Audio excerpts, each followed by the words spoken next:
सबसे प्यारी है, माँ तू जग में न्यारी है। माँ तू सबसे प्यारी है, माँ तू जग में न्यारी है। अपने आंचल में रखना, अपने आंचल में रखना, हमें वरदानों से भरना। माँ तू सबसे प्यारी है, माँ तू जग में न्यारी है। माँ तू सबसे प्यारी है, माँ तू जग में न्यारी है। पिता, पुत्र और पवित्र आत्मा के नाम पर आमीन। आप सबों को जय यीशु। आज हम लोग प्रभु के साथ सिमोन और अंद्रेस के घर जाएंगे। मार्कुस के सुसमाचार उसके अध्याय 1 में वाक्य 29 से लेकर के 34 तक, Mark chapter 1 verse 29 to 34, Mark chapter 1 29 to 34, वहां पर हम लोग पढ़ते हैं ईसा मसीह और सभागृह से निकलकर याकूब और योहन के साथ सीधे सिमोन और अंद्रेस के घर गए। सिमोन की सांस बुखार में पड़ी हुई थी। लोगों ने तुरंत उसके विषय में उन्हें बताया। यीशु उसके पास आए और उन्हें हाथ पकड़कर उसे उठाया। उसका बुखार जाता रहा और वह उन लोगों के सेवा सत्कार में लग गई। ये जब मैं पढ़ रहा था, मेरे मन में आया, सभागृह में ईसा मसीह थे, वहां से याकूब और योहन के साथ ईसा मसीह पेतरुस के घर में आ रहे, अंद्रेस के घर में आ रहे। ये भी 2 शिष्य लोग हैं। इसका मतलब है पेतरुस और अंद्रेस उस दिन सभागृह नहीं किया था। कारण है वहां एक मां बुखार में पड़ी हुई है। इसका मतलब वो सीरियस कंडीशन में पड़ी थी। इसलिए मसीह सभागृह से सीधा इस घर में आते हैं। इस घर के विषय में मैंने पढ़ा, ये कफरनहूम में ये घर है। पेतरुस और अंद्रेस का ये घर कफरनहूम में। कफरनहूम में एक बहुत बड़ा सभागृह भी है। जिस सभागृह में ईसा मसीह प्रार्थना किया, कहते हैं आज जो सभागृह का भाग वहां है, उसके निचली भाग में जो पत्थर जो कुछ है, वो सब ईसा मसीह जो सभागृह का उस समय पर इस्तेमाल किया था, उस सभागृह का है। उसके ऊपर इसके बाद सन 200 में जो पहला सभागृह टूट गया, इसके बाद सन 200 में एक नया सभागृह जो टूटा उसके ऊपर बनाया गया। शत्रु देश ने उसको तोड़ा था, उसके ऊपर बनाया गया। और सिमोन और अंद्रेस का घर उसके पास भी है। और ईसा मसीह इनके घर आता हुआ। यहां पर हम लोग देखते हैं ईसा मसीह सीधा याकूब और योहन के साथ आते हैं। घर में प्रवेश कर सीधा उनके जो सास मां जो है जिस पलंग में लेटे हैं उनके पास जाते हैं। पेतरुस का सांस, इसका मतलब है ये पेतरुस का सांस का घर नहीं है, मदरलो का घर नहीं है, ये पेतरुस और अंद्रेस का घर है करके लिखा है। इसका मतलब पेतरुस का घर है। उनकी पत्नी का मां इनके साथ इधर है। कई लोग अपने पत्नी के माता पिता का अनादर करते हैं। यहां पर पेतरुस हमारे लिए एक बहुत अच्छा उदाहरण दे रहा है। पेतरुस अपने पत्नी की मां, अपने सास का किस प्रकार आदर सम्मान करते हैं, अपने घर में उन्हें रखा है, उनकी सेवा शुश्रूषा कर रहे हैं। और वो बीमार होने के कारण ईसा मसीह को उस घर में स्वागत किया और मसीह उनके पास जाकर उन्हें हाथ पकड़ करके उठाया करके लिखा और तुरंत वे बुखार से चंगे हो गए। लूकस के सुसमाचार को अगर पढ़ेंगे, इस विषय में लूकस के सुसमाचार में लिखा हुआ है ईसा मसीह ने उसका हाथ पकड़ करके उसे डांटा, बुखार को डांटा और बुखार उतरता गया। ईसा मसीह बुखार को डांटा है तब बुखार उतरा है। लूकस का सुसमाचार उसके अध्याय 4 वाक्य 38 और 29 को अगर पढ़ेंगे वहां पर मिलता है।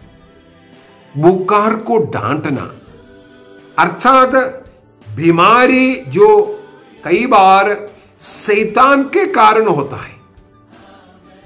बुखार को डांटना इसका मतलब वो बुखार, वो बीमारी लाने वाले शैतान को मसीह ने डांटा, जिसके कारण वो बुखार हुआ, उस कारण को डांटा, उसको जड़ से, इसका मतलब निकाल दिया। बाहर से चंगाई नहीं, जड़ से निकाल दिया। तो मसीह इन्हें चंगाई देने का पीछे का एक मुख्य कारण मुझे मिला पेत्रुस ने अपना सास मां का आदर सम्मान किया। इस कारण अपने यहां उन्हें रखने के कारण वहां पर कोई और बाधा, कोई रुकावट नहीं था। जैसे हिब्रूस, इब्रानियों का पत्र अध्याय 12 के अंदर हम लोग पढ़ते हैं, इब्रानियों का पत्र अध्याय 12 वाक्य 15। आप सावधान रहे, कोई ईश्वर की कृपा से वंचित न रहे। कोई ऐसा कड़वा और हानिकर पौधा आपके बीच में पनप ना पाए जिसे सारे समुदाय को दूषित करता है। हमारे समुदाय को, परिवार को दूषित करने वाला एक कड़वा पौधा अपने प्रियजनों के प्रति, अपने घर के बुजुर्ग माता पिता के प्रति, सास ससुर के प्रति, अन्य लोगों के प्रति एक कड़वाहट हमारे हृदय में, मन में रखेगा तो ईश्वर के अनुग्रह से, चंगाई से हम दूर रहेगा। इसलिए यहां लिखा हुआ है आप ईश्वर की कृपा से वंचित ना हो। ईश्वर की कृपा से, चंगाई से तब वंचित होगा हमारे बीच में जब नफरत चलता है। अनेकों घर में अपने माता पिता का, जन्म देने वाला माता पिता का आदर सम्मान नहीं है। यहां तो पेत्रुस तो अपने सास मां का आदर सम्मान कर रहा है। इसका मतलब माता पिता का कितना अधिक वो सेवा किया होगा। हमें भी एक सीख के रूप में लेना है। अपने जीवन साथी के प्रियजन मेरा प्रियजन है। तोबित का ग्रंथ इसके लिए बहुत अच्छा एक उदाहरण है। तोबित बार बार इसे ही सिखाते हैं, माता पिता का आदर करने के विषय में, सास ससुर का आदर सम्मान करने के विषय में। तोबित का ग्रंथ अध्याय 10 वाक्य 12 में हम लोग पढ़ सकते हैं। यहां पर तोबियास अपने सास ससुर से यही कहते हैं, आपके जीवन के अंत तक आपका सेवा में करता रहूं। तोबियास का यही आग्रह है। और उनके पत्नी सारा से उनके माता पिता यही बोल करके ससुराल भेजते हैं, बेटी शांति में जाओ, जीवन भर तुम्हारे बारे में मैं अच्छा सुन सकूं। कहीं ऐसा ना हो तुम कुछ गलत काम करें, उनसे झगड़ा करें, इसलिए तुम्हारे बारे में हम कुछ बुरा बात सुने। माता पिता बच्चों को यही बोल करके भेजना है। अपने ससुराल जाकर के वहां के प्रियजनों को अपना प्रियजन, अपना समान प्यार करना। वो माता पिता यही कह करके बोलते हैं, हमने आपको जन्म दिया, लेकिन आज से तुम्हारे पति का माता पिता हमारे जैसे जिन्होंने जन्म दिया उसी के समान आदरणीय बनना है, उनका आदर सम्मान करना है, उनकी सेवा शुश्रूषा करना है। इसी प्रकार वहां पर तोबियास अपने पत्नी के माता पिता से कहते हैं, जीवन के अंत तक आपकी सेवा आदर सम्मान में करता रहो। ये एक मनोभाव घर में रखना जरूरी है। भाइयों के बीच में, माता पिता बच्चों के बीच में, पड़ोसियों के बीच में ये मित्र भाव ये होना जरूरी है। अन्यथा बाइबल में यही लिखा हुआ है, आप ईश्वरीय कृपा से वंचित रहेगा। पेतरुस के घर में ये एक घटना होने के बाद क्या हुआ, यदि मार्कुस का सुसमाचार अध्याय 1 का आगे अगर हम पढ़ करके जाएं, वहां पर लिखा है ये पूरे कफरनहूम में आग के मुताबिक ये फैल गया। यहां पर मसीह आया है, मसीह ने पेतरुस के सांस मां को चंगा किया। तो वहां पर क्या हुआ, वाक्य 32 से हम लोग पढ़ते हैं। संध्या समय सूरज के डूबने के बाद लोग सभी रोगियों को और अपतुतग्रस्तों को यीशु के पास ले आए। सारा नगर द्वार पर एकत्र हो गया। ईसा ने नाना प्रकार की बीमारियों से पीड़ित बहुत से रोगियों को चंगा किया और बहुत से अपतुतों को निकाला। ये साइमन और पेतरुस और अंद्रेस का घर में मसीह का स्वागत करने के कारण कफरनहूम में ईसा मसीह ने बहुत ज्यादा चमत्कार करने लगे। इस चमत्कार अनेकों लोगों को मसीह की ओर आकर्षित किया। अनेकों लोग मसीह में विश्वास करने का कारण बना। मेरा घर इस अंद्रेस और पेतरुस के घर के समान बनना है। जिस प्रकार उन लोगों ने अपने परिवार में प्रेम का एक निर्णय करके एक दूसरे में प्रेम बांटता था, अपने सास ससुर का, अपने माता पिता का, बुजुर्ग लोगों का आदर सम्मान करने वाला घर, इसलिए घर में ईश्वरीय आशीष आकर के बसा। ईसा मसीह स्वयं उस घर में आया और वो घर अन्य लोगों के लिए चंगाई का आशीष का कारण बना। यदि मैं मेरे यीशु को जान लिया, मेरे घर में यीशु का स्वागत हुआ, तो मुझे आज से मेरा घर अन्य लोगों के लिए आशीष का कारण बनाना है। वो मसीह का दर्शन करने का जगह बनना है। क्रिसमस की तैयारी में हमें निर्णय करना, पेतरुस और अंद्रेस के उस घर के समान मेरा घर भी अन्य लोगों के लिए आशीष का कारण बनेगी। जिस प्रकार उन लोगों ने अपने घर में अपने सास मां का आदर सम्मान करते हुए पूरे कफरनहूम के लिए एक उदाहरण बना, इसी प्रकार हमारा घर आपसी प्रेम करते हुए आदर सम्मान, क्षमा करना, सहन करना, प्रेम करना, ये हमारे एक नारा बनकर अन्य लोगों के लिए उदाहरण बनेगी। आइए आंख बंद करें, प्रभु को धन्यवाद दीजिए, प्रभु को बुलाइए।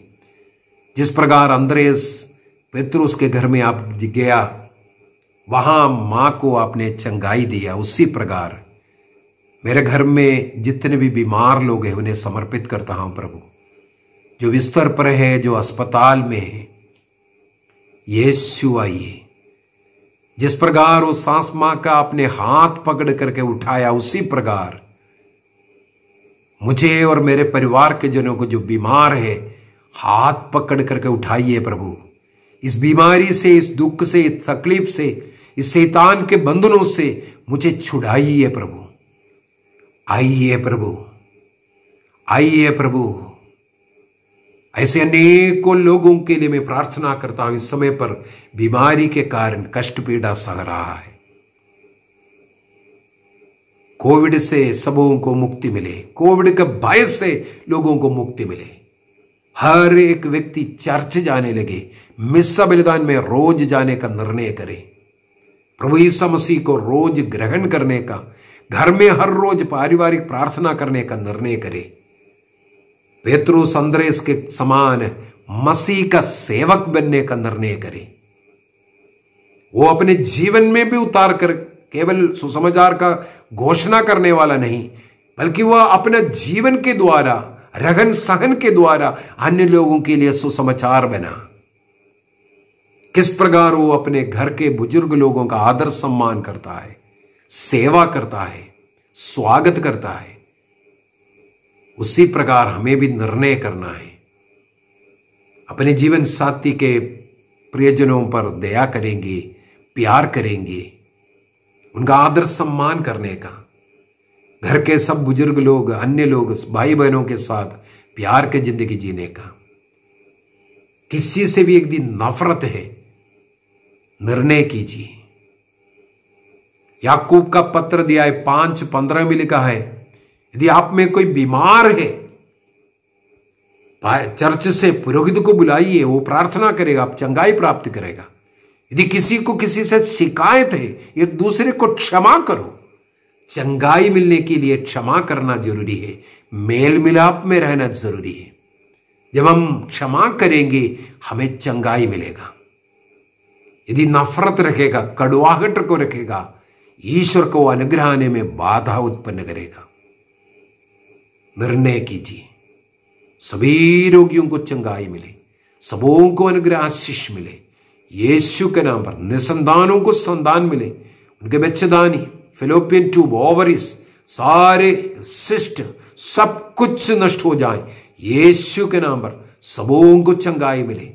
किडनी रोगी, हार्ट के रोगी, कोविड के रोगी, हृदय रोगी, सबों को चंगाई मिले। कैंसर, यीशु के नाम पर इसी समय पर चंगाई प्राप्त करें, यीशु के नाम पर। पूर्ण चंगाई के लिए प्रार्थना करता हूं। स्पर्श कीजिए प्रभु, जिस प्रकार आपने पेतरुस के सांस को स्पर्श किया, बुखार चला गया। यीशु स्पर्श कीजिए। जिस प्रकार रक्तस्राव से पीड़ित महिला ने आपके कपड़े को स्पर्श किया, तुरंत वो चंगाई प्राप्त किया। स्पर्श कीजिए प्रभु।